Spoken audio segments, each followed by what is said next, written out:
Veliki pozdrav svima ljudi, dobrodošli u nov video, danas pričamo o Ismetu Bajramoviću. Obavezno ostavite like i subscribe, zapratite me na Instagramu @genije, a sada mi možemo krenemo u ovu veoma atraktivnu i veoma zanimljivu temu. Zadesilo se to da sam morao braniti grad, sad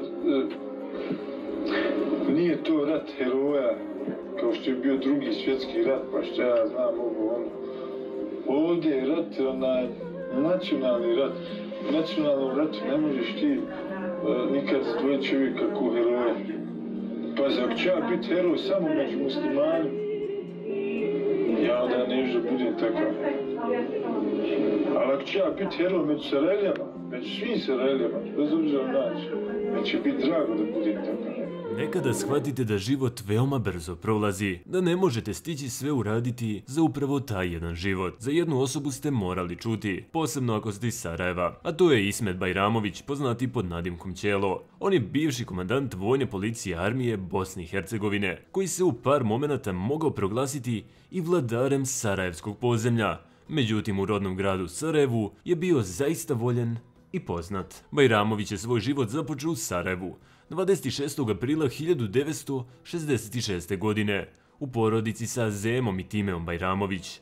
Njegova porodična kuća nalazila se nekoliko metara od groblja na Barama. Dugo vremena je bio komandant, međutim 1993. godine smenjen je sa te pozicije. Ljudi iz samog vrha su mu nudili da on sa svojom ekipom pređe i postane deo 101. brigade, ali je on sa svojom ekipom to odbio. I tad je u većini slučajeva bio prozvan Babuka. Bajramoviću se nudile razne pozicije, čak je dobijao ponude iz Zagreba, međutim Bajramović je sve to odbijao. Ćelo, ili Bajramović kako god hoćete, je u septembru 1993. godine bio još i ranjen, dok je sedeo u jednom od poznatih kafića na Ciglanama, gdje je sa svojom ekipom igrao karata. Pogođen je iz snajpera, međutim tu su se vodile razne polemike. Pogođen je ispod pazuha u pravcu srca, ali ni dan danas nije poznato koga je zapravo pucao i komu je smestio atentat. A taj atentat je naravno preživeo, zahvaljujući hitnom transportu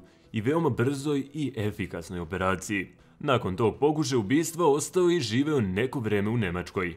Kako kažu mediji, zahvaljujući jednom dokumentu gdje je pisao da je on muzičar, a žive u Njemačkoj radi svoje sigurnosti. Nakon povratka u rodno Sarajevo otvorio je kafanu u Vogošći, a on je preuzeo i sarajevsku estradu kasnije. Pored toga je bio jako bitan upravi FK Sarajeva. Međutim, najveći poraz ovog sarajevskog heroja je bio kada je 31. marta 2000. godine u restoranu Brajlović ubijen bivši folk pevač Rašo, a za ovo ubistvo je optužen Ismet Bajramović i još par ljudi koji su bili uz njega. Nakon presude 4. februara 2001. godine, Bajramović je osuđen na 20 godina zatvora, dok je svega samo 5 proveo u zatvoru. Ali, tragičan dan za većinu Sarajlija je 17. decembar 2008. godine, koju vjerovatno svi pamte. Ćelo je izvršio samoubistvo, pucavši sebi u slepočnicu iz pištolja u svom stanu u Sarajevu. Ali uzrok toga još nije poznat, ali znamo da će uvek biti cenjen u Sarajevu i celoj Bosni, iako